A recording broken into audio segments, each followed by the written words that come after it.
Welcome back to Let's Talk. Erin Avery is here, an independent educational consultant, here to talk about what it's like for a young person to apply to a college and what's the process. Well, first of all, the main role of independent educational consultants, Gary, is to demystify the college application process. So what are colleges looking for? Well, it's the same thing they've always been interested in. Are you challenging yourself? Are you taking a very challenging course load up to your capability?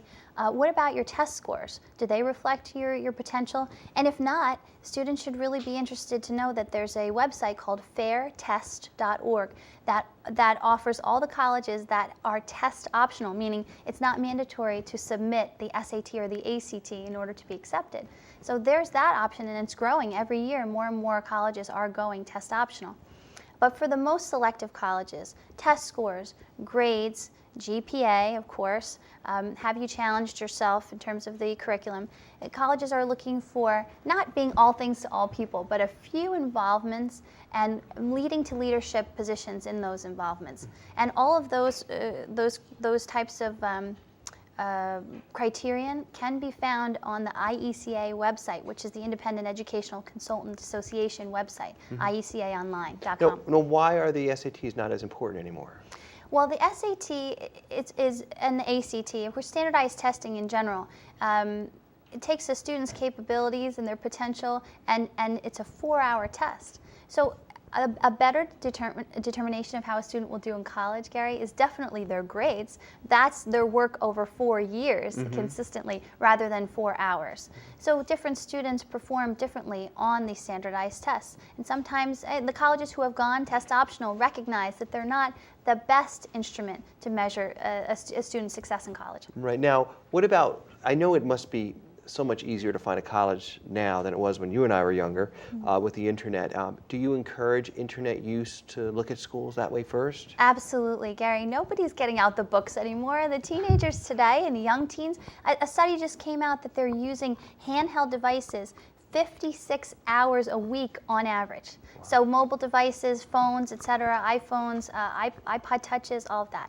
And so to reach young people today, everything has to be accessible and online. So students are looking at these sites like University and unigo.com, where they have virtual tours that students can look at and real information about college campuses that's happening, that's very current and updated. So that's where students are going to find out their information. They're going online, absolutely, Gary. Right. Within the admission process, does it tell young people what they need to have to be accepted into the school? Absolutely. Students should be looking at some key statistics. They should be comparing their GPA to the GPAs of the accepted classes. And they should also be looking and comparing their test scores against the most recent accepted class. And a percentage of acceptance, which is the number of students that apply versus the number of students that are accepted, is a very important number for students to look at, percentage of acceptance, as well as yield. Now, yield is a very interesting number.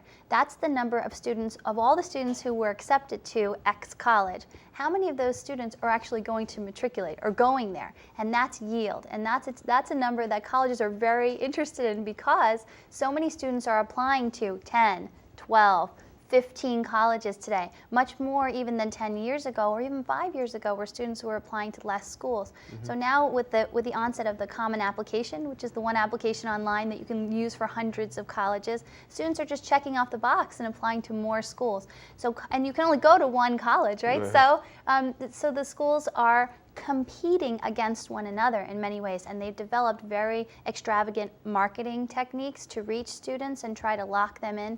And then there's also the question of early decision and early action, Gary, which is controversial in and of itself in some ways. Early decision is when you choose one school and apply early, meaning like early in the application calendar. November, mostly November 1st would be the first early decision deadline. And that binds the student. So if the student is accepted, they must go to that college. And then early action, which is an early option, but it's not binding. So if you apply in the early part of the cycle, you can know by the beginning of the new year, by January 1st, but you're not bound in early action. Early decision, you are. So what happens? A student pays a little extra to have them be early action and they get higher on the list? Is that what happens or no? What can happen with early decision, and you can see this in the statistics, that with some schools with early decision, if the student is what guidance offices and sometimes admissions offices call on the bubble, meaning their scores and their grades are maybe on the periphery of what the school would desire, if they are saying, forsaking all others, I'm going to go to your school, and if they're saying that, then the college honors that and will try and lock in good students early. Some small liberal arts colleges will lock in 50% of their freshman class with early decision. Because they're committed to the school before they even arrive. Yes. Interesting. There are schools within this region, I guess Harvard, Princeton, those high-level schools. What are they doing mostly? Are they trying to seek those early deciders, or are they waiting for an open application? Great question. Actually, Harvard and Princeton were the forerunners of doing away with early decision. And you want to know why? It was because it was discriminating against students who needed competing financial aid packages. So if you're locked into one school, Gary, you can only look at one financial aid package, and you have to just take what you're given. And those were two schools on the forefront who said, no more, we're not going to do early decision. Interesting. Now, you mentioned earlier about a universal application. Is that the way it is now? There's the common application, and then there's also something called the universal application. Common App is the most well-known of them. And what a student can do is fill out one application with all the basic information, and then colleges can opt to add an additional supplemental essay to add to that common application. But it really is so many students, almost all the students who are applying to most selective schools are using the common application.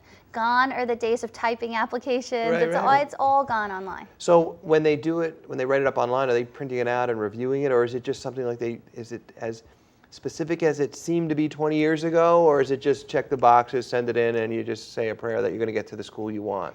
Absolutely, and that's one of the values of using an independent educational consultant, is that the consultant can look through and preview and edit all of your information. The independent educational consultant does no work for the student, but they can be a second set of eyes to look through everything and make sure that the student's best foot is forward. And for example, I had a student one time who wrote about a death in the family, and it really wasn't portraying the student in the best way. So I try and tell students, try to avoid writing about divorce, death, and other types of things, or other people's experiences, because the college application process is really supposed to foray your strengths, the student's strengths, and the student's best attributes. Interesting. You know, we have to take a break. When we come back, I know you've written some software for the iPod, or the iPhone, I'm sorry, and I want to talk about that when we come back. So we're going to do that when we come back. Erin Avery is our guest. We'll be back right after this.